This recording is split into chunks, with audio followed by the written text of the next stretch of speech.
Una cordial bienvenida a todos al canal Bibliotecario TJ, en donde hoy vamos a estar hablando acerca de un evangelio apócrifo, concretamente el Evangelio de María Magdalena.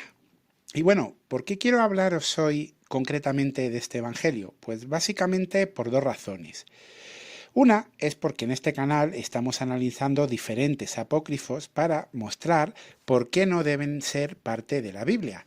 Pero también en este caso quiero aprovechar para contestar a una revisita, a una persona que me preguntó sobre el Evangelio concretamente de María Magdalena y el de Felipe, que tienen algunas cosas en común.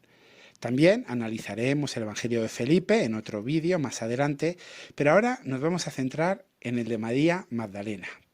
Y bueno, lo primero que tenemos que saber sobre este Evangelio apócrifo es que realmente ha sido un desconocido durante toda la historia. ¿A qué nos referimos? Pues fijaros, no fue hasta el año 1896, o sea, a finales del siglo XIX, cuando se tuvo constancia de la existencia de este evangelio. Claro, esto ocurre de la siguiente manera. Estamos en el Cairo, ahí hay un anticuario que vende un códice que está en copto saídico, que pertenece al siglo V, y ahí había un coleccionista alemán que lo compra. Rápidamente se da cuenta de la importancia que tiene y lo lleva al Museo Egipcio que se encuentra en Berlín. Y lo registran como el papiro Beryllonensis 8502, más conocido como el BG 8502. Este códice en realidad no solamente contenía el Evangelio de María Magdalena. Dentro había varios escritos que eran, digamos, del gnosticismo. Estaba el apócrifo de Juan, la sabiduría de Jesucristo, Hechos de Pedro y el que nos interesa, el Evangelio de María Magdalena. Pero ojo, ni siquiera estaba completo. Había trozos de él. Pues bien, antes de esta fecha de 1896, no se sabía nada, no había constancia de su existencia. Y en ese año, pues ya se empieza a tener constancia de él, pero de manera parcial, porque ni siquiera se conserva completo. Y claro, esto ya solamente con este dato tenemos que hacer una reflexión, y es, si Jehová hubiera querido que fuera parte de la Biblia, que fuera parte de su palabra inspirada, lo hubiera conservado. El que este libro, este evangelio, se haya perdido durante siglos, no se haya tenido constancia de él básicamente hasta, digamos, principios del siglo XX, muestra que no contaba con la bendición de Dios. Además, ni siquiera existe completo, solo existen unas porciones de él muy pequeñas. De hecho, es un evangelio que se puede leer perfectamente en una tarde. También tenemos que decir que, a diferencia de los evangelios canónicos, que están presentados de una manera narrativa, en el cual pues, nos cuenta una historia, una genealogía, tiene un desarrollo bastante lógico, aquí realmente lo que parece más bien son diálogos que se han escrito. El contenido, pues evidentemente, como ya hemos dicho, es gnóstico y por lo tanto tiene muchas de las herejías que ellos enseñaban. De hecho, si tuviéramos que decir en cuáles son las ideas generales o los temas principales de este evangelio, podríamos quizá marcar tres. La primera idea está relacionada con el alma y la liberación de ella, un concepto que era muy gnóstico. Se plantea que la salvación debe ser entendida como la liberación del alma de las pasiones y de los asuntos materiales. Hay una segunda idea que es que presenta a María Magdalena como líder de la iglesia que funda Jesucristo. Sí, la presentan como que fue el discípulo más cercano a él, incluso por encima de Pedro.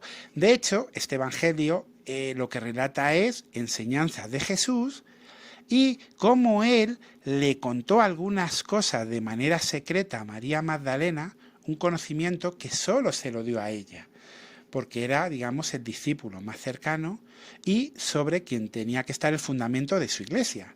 Y luego hay una tercera idea que es una crítica a la jerarquía masculina. De hecho, se ven muchas tensiones que hay entre, digamos, el rol que debería llevar el hombre o la mujer. O sea, básicamente ahí parece que hay como una confrontación entre Pedro, que no cree lo que ella dice y se opone a ella, y María Magdalena.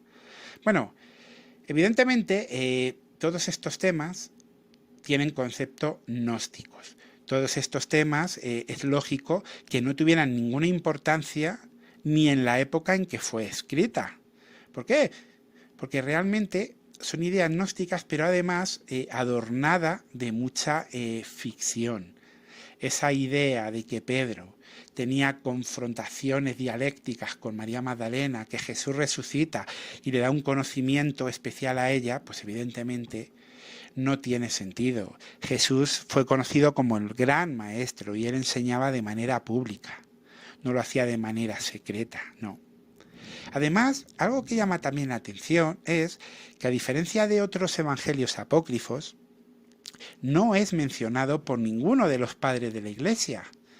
Todos sabemos que en los siglos II, III, pues hubo varios apologistas cristianos que salieron a defender el verdadero cristianismo contra el gnosticismo. Tenemos a Ireneo de León, su obra tan famosa contra las herejías, a Tertuliano, a Orígenes, a Epifanio, bueno, una gran cantidad de apologistas cristianos, mal llamados padres de la Iglesia, que lucharon contra el gnosticismo.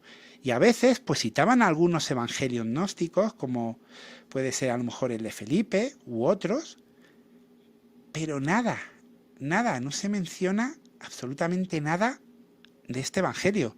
Es decir, no tuvo ninguna importancia ni histórica ni religiosa, ni en la época que fue escrita.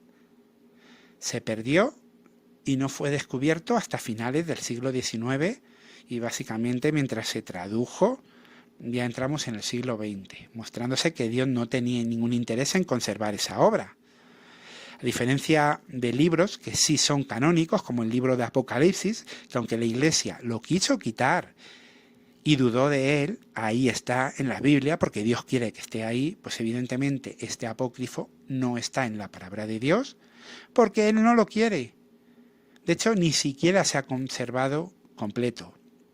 Y además hay un detalle muy interesante, porque muchas veces nos hablan sobre ¿y por qué este sí y por qué este no? Pues bueno, uno de los dones del Espíritu Santo, o sea, cuando alguien tenía el Espíritu Santo, aparte de poder hablar lenguas o hacer algunos tipos de milagros o expulsar demonios, uno de esos dones era reconocer cuál era la escritura inspirada por Dios. Así lo menciona Eusebio de Cesarea en su obra Historia Eclesiástica. Por eso, desde siempre, los cristianos sabían qué libros eran inspirados o no. Por eso, desde siempre, los primeros apologistas cristianos sabían cuáles eran los 4 evangelios que eran reales y cuáles desechar.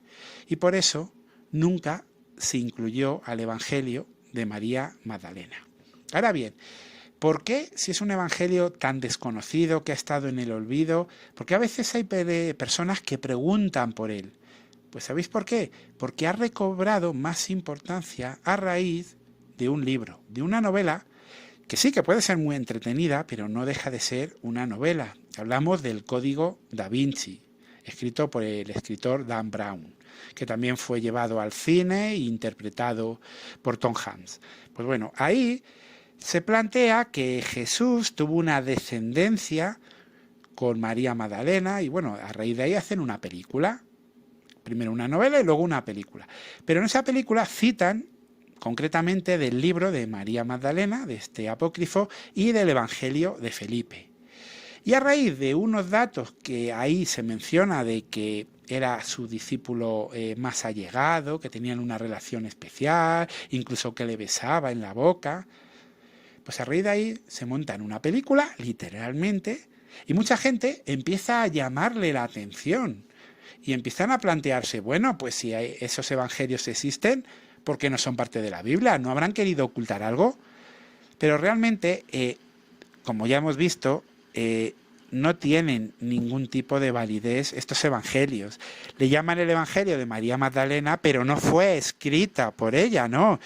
todos, digamos, los eruditos lo datan de fechas posteriores, siglo II, siglo III, por lo tanto no pudo ser ella. Simplemente le ponen ese nombre por el papel que desempeña dentro de ese escrito y por darle una, digamos, una autoridad al escrito. Pero quitando que es un libro sin importancia desde la antigüedad hasta ahora, perdido durante siglos, y que en realidad solo es conocido un poco más y se le ha dado importancia por una novela como es el Código Da Vinci, entendemos que no sea parte de la Biblia. Y bueno, pues hasta aquí con el vídeo de hoy. Más adelante seguiremos hablando de otros evangelios apócrifos, como es el de Felipe. Y nada, si os ha gustado este contenido, pediros que por favor podáis apoyar al canal, suscribiéndoos y dando like. Un saludo a todos y que Jehová os bendiga.